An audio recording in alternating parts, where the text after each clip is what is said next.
Hello everyone, this is Reggie with another repair for you. I thought I'd take a quick video of this one. In the shop repairing machines and going over this Whirlpool dryer. And this one is actually a new design. You'll see it in the stores right now. Here's a picture of the head of it so you know what it looks like. Nice Whirlpools. So anyway, this one is pretty unique. Dryer stop heating. And so first thing you do is you test the overload thermostat. That thermostat goes off if the heat element overheats.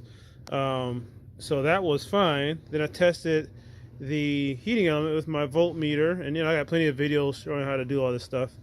So basically, you test from this terminal to this terminal. And it had no continuity, no beeps from my voltmeter. And so first thing I said, okay, now it needs a heating element.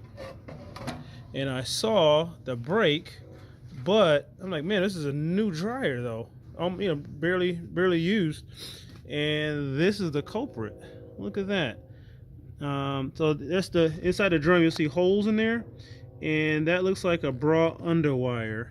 And basically, your heat element goes here.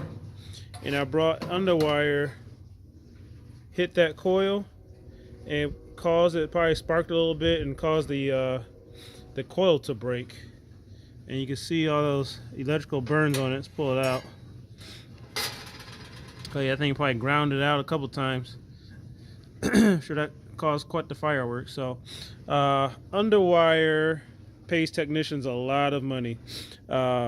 Either in dryers if it make it this far, but usually in washers. They get in pumps and stuff all the time. So just be careful, ladies, with these bra underwires. They cause a lot of damage to appliances.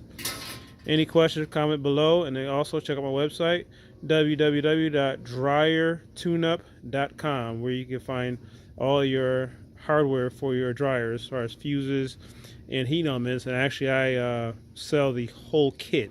So you don't have to worry about guesswork, and while you got a part, you might as well replace everything. Any questions, feel free to comment below, and of course, subscribe. Thanks.